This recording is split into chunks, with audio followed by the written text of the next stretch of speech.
Hi guys, kapwa ko ka-OFW. Kung ayaw nila makipag-communication ng pamilya natin sa atin, ini-ignore tayo nila, nawala na yan ng mga respeto sa atin. Huwag tayong matakot guys, mag-ipon tayo para sa sarili natin, para pagdating ng araw may matitira sa atin at magtira tayo ng respeto sa sarili natin. Huwag natin ibuhos sa kanila. Kung ayaw nila sa atin, alam nila na mga OFW ay pagod yan. Walang ibang hinahangad yan. Makumusta man lang sila ng pamilya nila, yun na yung pinaka-reliever nila. Yun na yung gamot sana nila natin na mga OFW. Pero minsan ikaw na nga yung tumatawag, di ka pa nasasagot. Nagmi-message ka ngayon, bukas, hanggang 1 linggo bago magsagot. Kaya ang sa atin guys, ano na lang natin, tawag nito, isipin na lang natin yung relaxing ng utak natin para yung depression sa atin na mga OFW ay mawala. Wag natin ipasok lahat sa utak natin ang mga problema natin sa pamilya natin dahil alam naman nila yan na pagod tayo, pero ayaw lang nila, baka din sila busy sa sarili nila, yun lang. Pero tayo, wag tayo mawala ng pag-asa guys. At kung ayaw nila makipag-communicate, wala tayong magagawa sa kanila, kasi yung mga taong ayaw makipag-communicate, wala na yung respeto sa inyo guys. Kaya ikaw bilang isang OFW na katulad ko, tatagan mo lang ang loob mo, huwag kang panghihinaan. Ang stress nandiyan na yan, lalo na pagod tayo.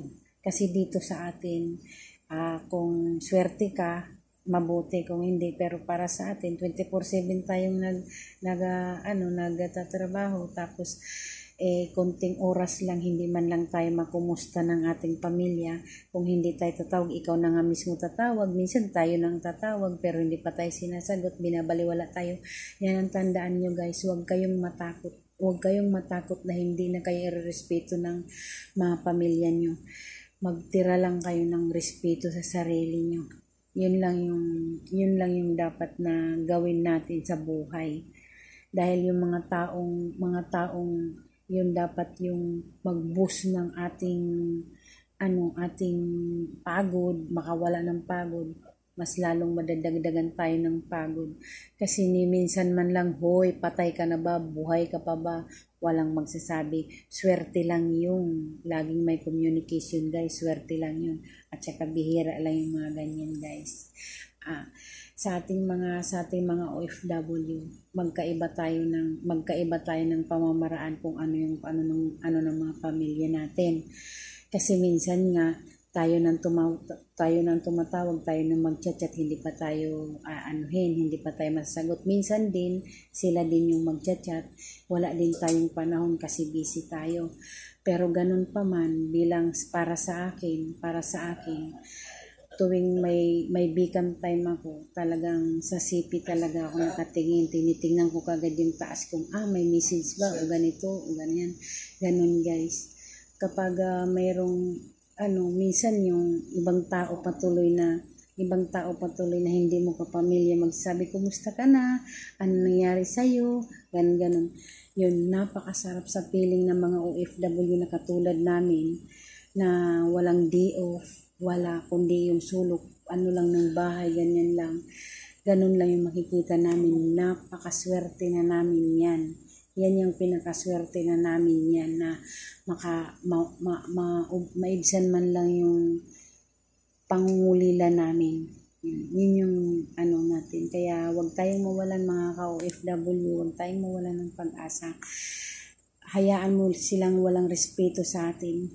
Kasi sa the way na hindi ka nila kino-communicate, the way na hindi ka man lang nila kinukumusta kung buhay ka pa o patay ka na, respeto ang tawag doon. Ngayon, pag hindi na sila makipag-communicate sa iyo, wala na silang respeto sa iyo. Hindi na sila nagre-respeto. Bakit? May sarili na silang buhay. Ganun, guys. Kaya wag tayong mawalan ng pag-asa. Laban lang tayo, guys, laban. Kaya wag mong kitilin yung buhay mo ng dahil lang sa pamilya mo, mga ka-OFW. Tatagan natin, kaya pumasok tayo ng dito, tatagan natin anumang ibinibigay nilang respeto sa atin.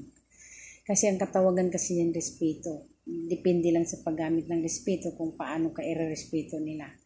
Kasi pagka ganyan, lalo na pag tinatawagan mo sila, hindi ka tinasagot, tas mas masama ka pa sa kanila kaya kung ano mga sinasabi mo. Ayan yan.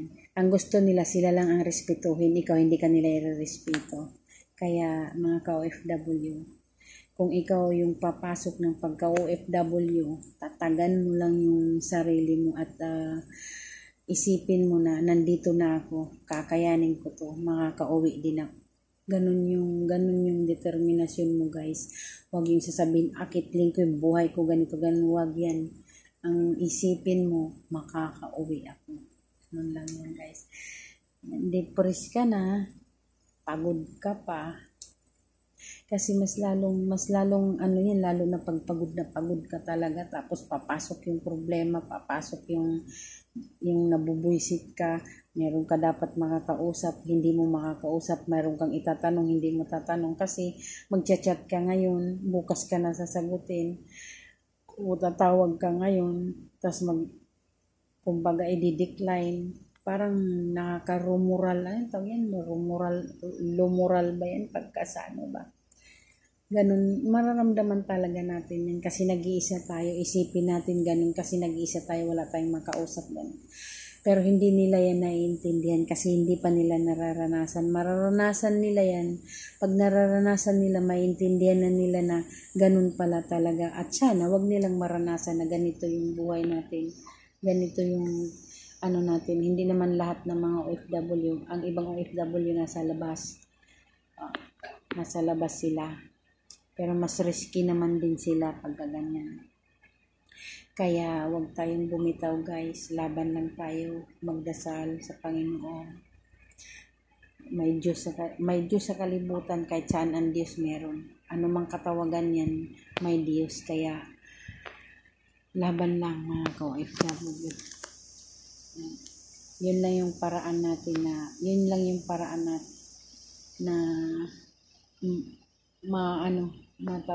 maboost yung ating confidence. Kaso wala man, pero i-boost mo na lang ng sarili mo. Huwag ka na lang umasa sa kanila. Kasi dawi na hindi ka sinasagot nila, dawi ayaw ka nila. Kasi kung gusto ka nila, sasagutin ka nila. Pero yung iba-block ka pa, o diba? Pamilya mo na nga, hindi mo pwedeng ma-chat, hindi mo pwedeng ma-message kasi nga ibinalak ka nila o kaya in-unfriend ka nila o kaya ini-ignore ka nila. Ganun talaga. Pero pag sila hindi mo masasagot, may masasabi sila sa iyo. Pero okay lang. Ganun talaga, magkaiba-iba. Iba-iba tayong pamilya, iba-iba tayong pamamaraan kung paano. Basta tayong mga OFW, yun yung natin na kailangan tibay lang ng loob. Tibay, kailangan wag tayong mawala ng pag-asa.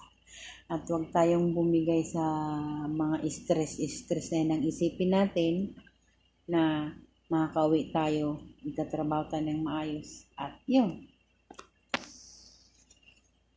Kaya guys, at isa pa, higit sa lahat guys, tayong mga OFW, mag-ipon para kahit papaano meron tayong madukot pagdating ng araw. Yan lang guys. Salamat sa pakikinig at pag-intindihin nyo na lang yung guys kung ano yung sinasabi ko. Basta OFW, mahirap bigyan ng respeto. Kadalasan ng mga OFW nadidepress dahil sa pamilya, nagpapakamatay dahil sa pamilya, at saka isa pa hindi nakayanan ang problema, mahina yung dibdib, kaya ganun. Kaya tayong mga OFW, dasal lang at kapit sa Diyos. Yan lang yung ating iiyak lang natin yung sama ng loob o galit o anuman o pagod, kasi minsan pag pagod ako guys, umiiyak ako guys, pag yung nasubrahan ako ng pagod, umiiyak ako, pero sabi ko kaya ko to, pumunta na ako dito, kaya ko to, yan ang ibig ko sabihin guys. Kaya tayo mga OFW, tayo yung tinataguri ang bayani, bayani daw, sabi. Pero pagdating sa Pilipinas, wala. Okay lang guys. Yan. Laban lang mga ka-OFW. Thank you for watching and please support. Bye bye guys. Love you all. Keep safe everyone.